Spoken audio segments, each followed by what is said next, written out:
Hi, I'm Rick Conlow. Welcome to the Success as a Leader video training series. I'm glad you're here. Today is about the 5 disciplines of high impact coaching. And coaching is the secret sauce to leadership success.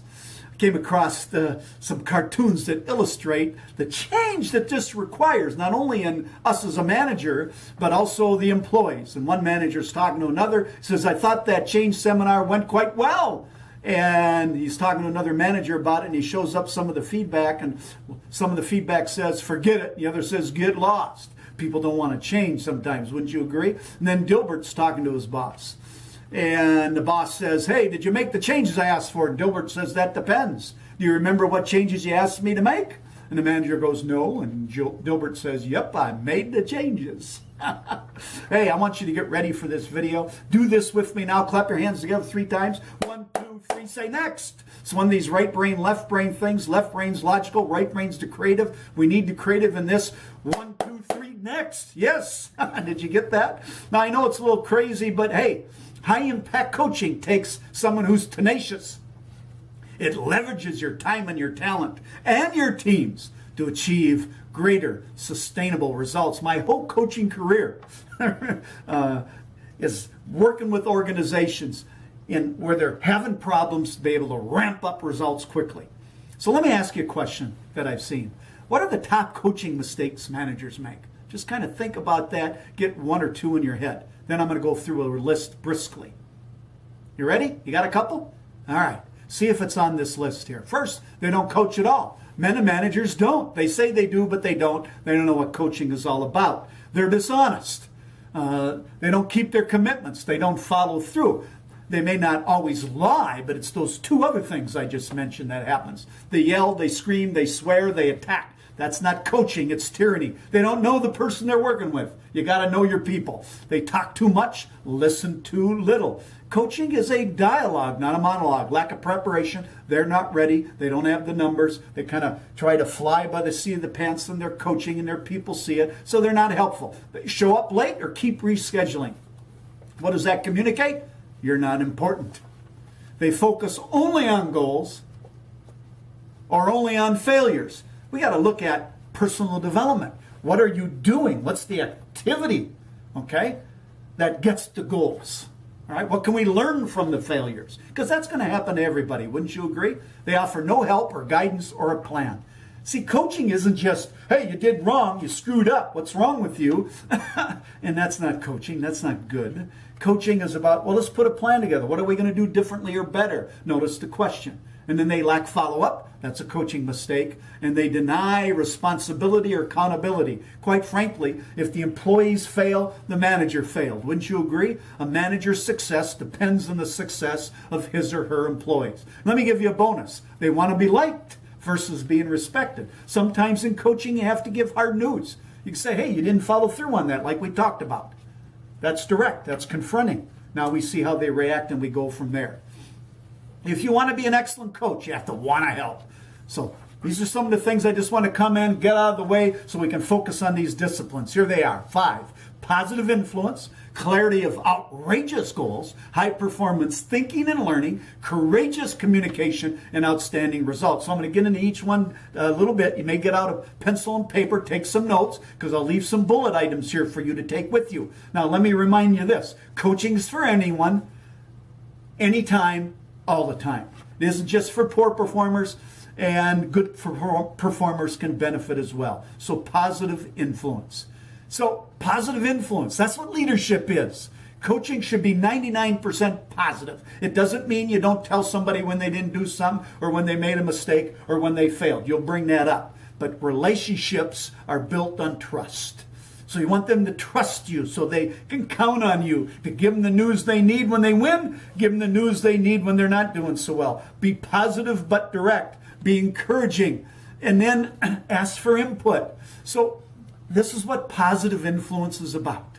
And if we build that, we create a base where the rest of it can come. So then, clarity of outrageous goals. You put goals in writing to excel. So 3 to 5 key goals. A couple of them are business results oriented, sales, customer service, and a couple of those our personal development, and then expect them to be the best. Talk about being the best. Then track, review daily, weekly, monthly. If you don't measure it, you don't review it, you really don't mean it. A lot of companies have goals, but they don't know where they're at. And then 7, 8 months in the year, they go, hey, we're behind on our goals. Well, they haven't talked about them every week. See what I'm talking about? And then, of course, talk about these goals in team meetings and in your one-on-ones. Coaching is a one-on-one process. We have formal one-on-ones, 45, 60 minutes, informal, a few minutes, multiple times throughout the day, throughout the week, where we're talking with people about issues and we follow up on some key things. See, excellence is a habit, not a goal. And that's what we're trying to build in people as we do this. We've done this time and time again with organizations, assess what's going on, put a plan together, follow it up with coaching, training, recognition, tracking results. One organization from LA to Baltimore, multiple places, locations, 48 to 72% gains. People can accomplish incredible things. High performance thinking and learning. What does that mean? You have a self-development plan for everybody. You have a training plan for everybody. You give them personal development training, but training that's specific to the job, and give them 60 to 70 hours a year. Every week, every month, you have something going on. Either your HR team does it, your training team does it, or you do it. Courageous communication. You have a weekly power meeting where you supercharge the group. You keep it positive. You talk about outcomes. You talk about what's going on at work. You energize it and get some enthusiasm in it. You give recognition. The team leads a 30-minute meeting. They're glad they came.